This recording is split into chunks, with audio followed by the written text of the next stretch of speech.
Assalamualaikum warahmatullahi wabarakatuh. Salam lestari, salam konservasi. Perkenalkan, nama saya Imam Mahmudi dari program studi Tadris Biologi Fakultas Tarbiyah IAIN Kudus. Selamat datang pula di channel kami, channel KKN IKDR 89 IAIN Kudus. Jangan lupa follow Instagram kami dan jangan lupa untuk mengikuti akun Facebook kami juga yang linknya sudah ada di kolom deskripsi di bawah. Oke, kali ini kita akan membahas tentang pengertian dari sel, sejarah dari sel, terus komponen-komponen kimiawi penyusun dari sel, serta kita juga akan membahas struktur dan fungsi bagian-bagian dari sel. Langsung saja kita masuk ke sesi yang pertama, yaitu penjelasan tentang pengertian dan sejarah dari sel. Di sini ada yang tahu nggak sih pengertian dari sel itu apa? Terus sejarahnya itu bagaimana? Ada yang tahu nggak? Oke. Berikut adalah pengertian dari sel. Dalam biologi, sel adalah kumpulan materi paling sederhana yang dapat hidup dan merupakan unit penyusun semua makhluk hidup. Sel mampu melakukan semua aktivitas kehidupan dan sebagian besar reaksi kimia untuk mempertahankan kehidupan berlangsung di dalam sel. Kebanyakan makhluk hidup tersusun atas sel tunggal atau yang biasa disebut dengan organisme uniseluler, misalnya bakteri dan amoeba. Sel berasal dari kata Latin cella yang berarti ruangan kecil. Orang yang pertama kali mengemukakan adanya sel adalah Robert Hooke pada tahun 1665. Ia melakukan pengamatan terhadap sayatan gabus dengan menggunakan mikroskop. Hooke melihat adanya ruangan-ruangan kecil yang menyusun gabus tersebut. Berikut tadi merupakan penjelasan dari pengertian sel serta sejarah dari sel. Berarti di sini teman-teman sudah tahu ya pengertian dari sel itu apa dan sejarahnya itu bagaimana. Selanjutnya kita akan membahas tentang komponen-komponen kimiawi penyusun sel. Kita ketahui bahwa sel itu merupakan unit terkecil dari makhluk hidup. Serta sel ini juga termasuk unit struktural dan unit fungsional dasar penyusun dari makhluk hidup.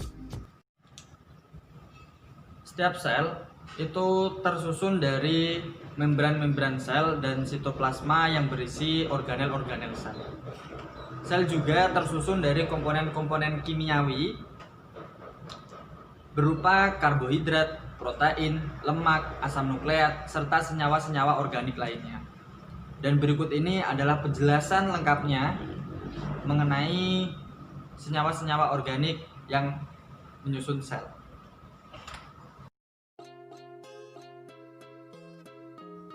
Berikut ini merupakan komponen-komponen kimiawi penyusun dari sel. Yang pertama ada karbohidrat, yang kedua ada protein, yang ketiga ada lemak, yang keempat ada asam nukleat, yang kelima ada air, yang keenam ada vitamin, dan yang terakhir adalah mineral.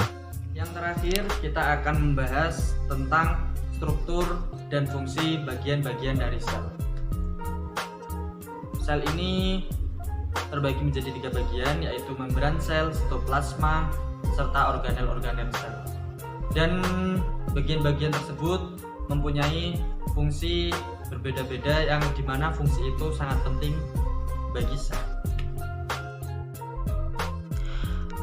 Struktur dan fungsi bagian-bagian dari sel. Sel ini dibagi menjadi 3, yaitu membran sel, sitoplasma, dan organel-organel sel.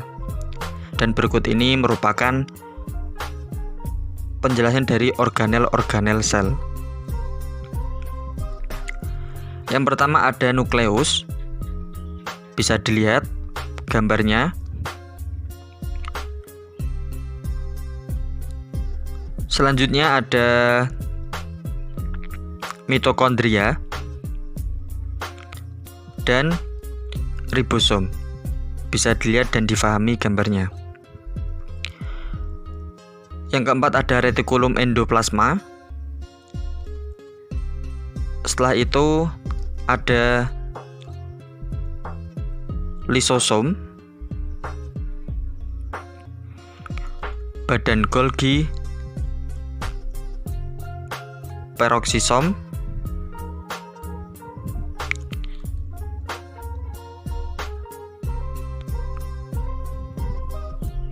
dan mikrotubulus serta mikrofilamen.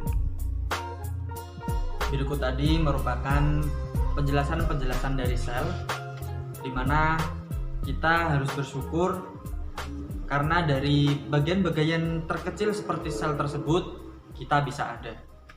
Karena cara terhebat untuk menjalani hidup ini adalah dengan bersyukur. Cukup dari saya. Apabila ada tutur kata yang kurang berkenan di hati teman-teman semua, saya mohon maaf. Wassalamualaikum warahmatullahi wabarakatuh.